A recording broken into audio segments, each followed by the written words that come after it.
E uma boa notícia, a cidade... Toda semana você poderá acessar o nosso site. A ONG Vez da Voz acredita que a informação...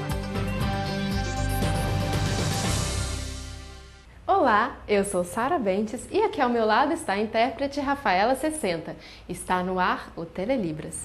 O que fazer com a enorme quantidade de lixo plástico acumulado nos oceanos? Arquitetos da Holanda já pensaram numa solução. Eles pretendem construir uma ilha com todo o plástico que flutua sobre as águas do Giro Pacífico Norte, uma região oceânica que é considerado o maior depósito de lixo do planeta. A ideia é usar o lixo para formar um território flutuante e sustentável, onde existam casas, comércio, lazer e plantações. A ilha deverá ter o tamanho de uma cidade como Manaus. O objetivo dos idealizadores da ilha vai além da reciclagem do lixo oceânico. Eles querem que a ilha flutuante seja um habitat alternativo, com ambientes confortáveis para as pessoas que poderão perder suas casas por conta de adversidades climáticas do planeta. O projeto está em estudos e seus criadores pedem a colaboração de engenheiros do mundo inteiro. Para mais informações e contribuições, acesse www.recycledisland.com, soletrando www.recycledisland.com.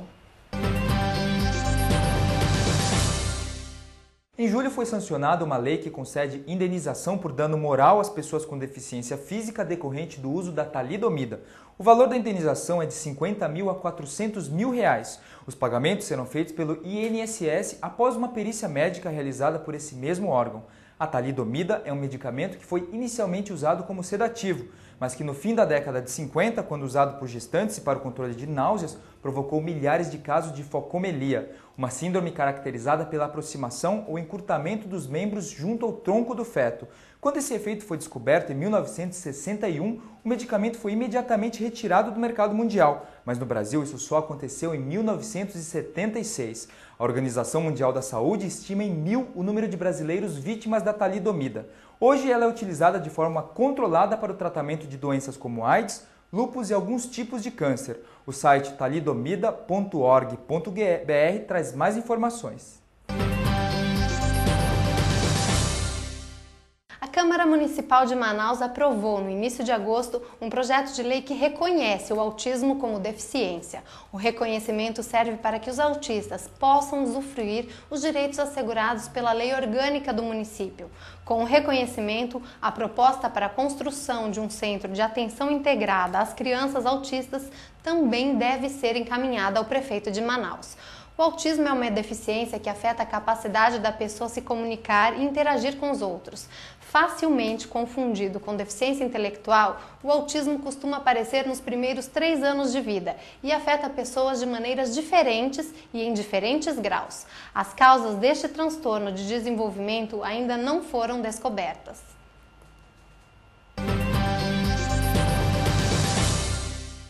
O trabalho voluntário não faz bem apenas para quem é ajudado, mas principalmente para quem dedica suas horas para ajudar os outros. Esse foi um dos assuntos abordados pelo Centro de Ação Voluntária de Curitiba na palestra informativa O que é ser voluntário? Os palestrantes sugerem que para encontrar a área de atuação voluntária é necessário responder a algumas questões, como por exemplo, em que você acredita? Qual a sua causa? Com as suas respostas, você pode encontrar uma oportunidade de atuação voluntária. Em Campinas, os interessados podem procurar a FEAC, Federação das Entidades Assistenciais. O endereço é voluntários@feac.org.br. Pratique essa ideia. Cientistas britânicos desenvolveram um gel capaz de aumentar em até 5 vezes a capacidade de cura completa de feridas simples como arranhões até feridas crônicas por conta de diabetes.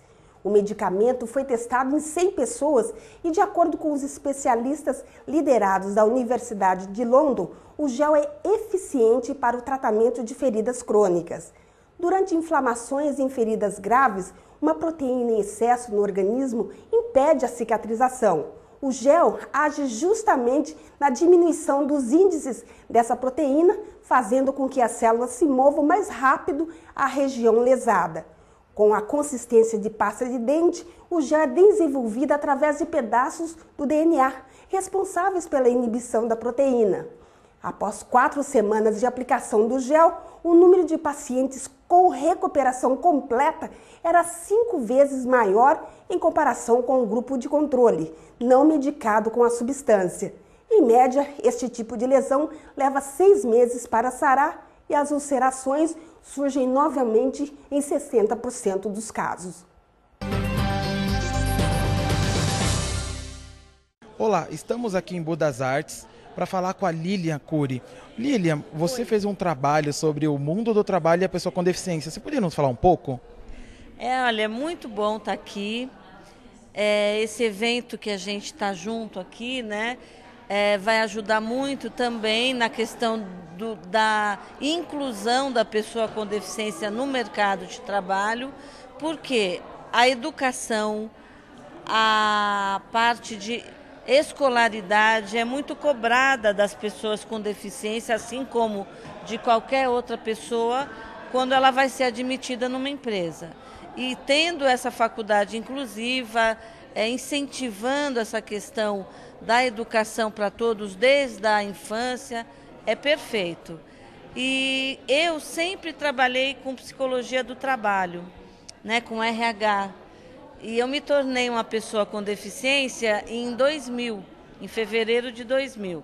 E eu já trabalhava com RH desde 82. Então, quer dizer, eu já tive todo o lado, né? Desculpa, o lado da não deficiência, né? Do que todo mundo chama de normalidade. E durante tanto tempo.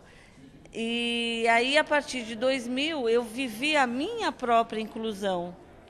Então, aí que eu senti as dificuldades de acessibilidade desse Brasil, né? A questão de preconceitos, a questão de falta de informação. Ninguém nasce com um manual de instruções sobre a pessoa com deficiência. Ninguém nasce como lidar com a pessoa com deficiência. Eu aprendi tudo isso depois que eu me tornei uma pessoa com deficiência. Então, o que a gente percebe é que os incluidores também precisam muita informação. Por quê? Porque isso acaba sendo colocado em segundo plano em termos do mercado, em termos sociais. Agora é que eu estou percebendo um movimento grande, o que é muito positivo para a inclusão verdadeiramente dita, né? Feita. E o capítulo que você escreveu no livro que você participa com a sua irmã, qual que é o título? E conte um pouco para nós o conteúdo dele. Então, eu, não por coincidência, minha irmã mais velha é psicóloga também, na mesma faculdade que eu fiz depois, que é a psicologia da USP, e ela é professora da matéria ligada à deficiência, antes de eu me tornar uma pessoa com deficiência. E então eles lançaram um livro que chama Psicologia do Excepcional. Excepcional porque no currículo da USP, deficiente ou pessoa com deficiência é dita excepcional, é diferente, né? Então o livro chama Psicologia do Excepcional e fala sobre todos os tipos de deficiência. E eu fui convidada para falar sobre deficiência e mercado de trabalho, e trabalho. E eu coloquei como título Deficiência e Trabalho, uma ponte chamada inclusão, porque é uma via de mão dupla, é uma ponte de mão dupla. Não dá para o incluidor fazer isso sozinho, ou para os incluídos, as pessoas com deficiência, fazerem a sua inclusão sozinha. É nessa mão dupla que as coisas acontecem, né? E aí eu falo sobre a importância da informação, a importância da abertura dos dois lados, tanto dos incluídos como dos incluidores. Eu que vivi as duas margens, né? Eu me senti mais à vontade para falar sobre isso, né? E fiz pesquisas também com profissionais que já incluíram nas empresas que trabalham, pessoas que não incluíram, pessoas incluídas, pessoas não incluídas. E existe uma lei famosa, que é a lei de cotas para as pessoas com deficiência, né? Para serem admitidas pelas empresas, dependendo do número de funcionários. E muitas vezes a gente percebe que a lei de cotas é o empurrão para a empresa trazer a pessoa com deficiência. E isso, para mim, é um momento muito importante, é um start nesse processo. Quem sabe daqui a algum tempo nem precise mais lei de cotas. Já seja tão comum assim a convivência entre as diferenças, né? Que não vai precisar mais ter uma lei que coloque quantas pessoas têm que trabalhar e tal.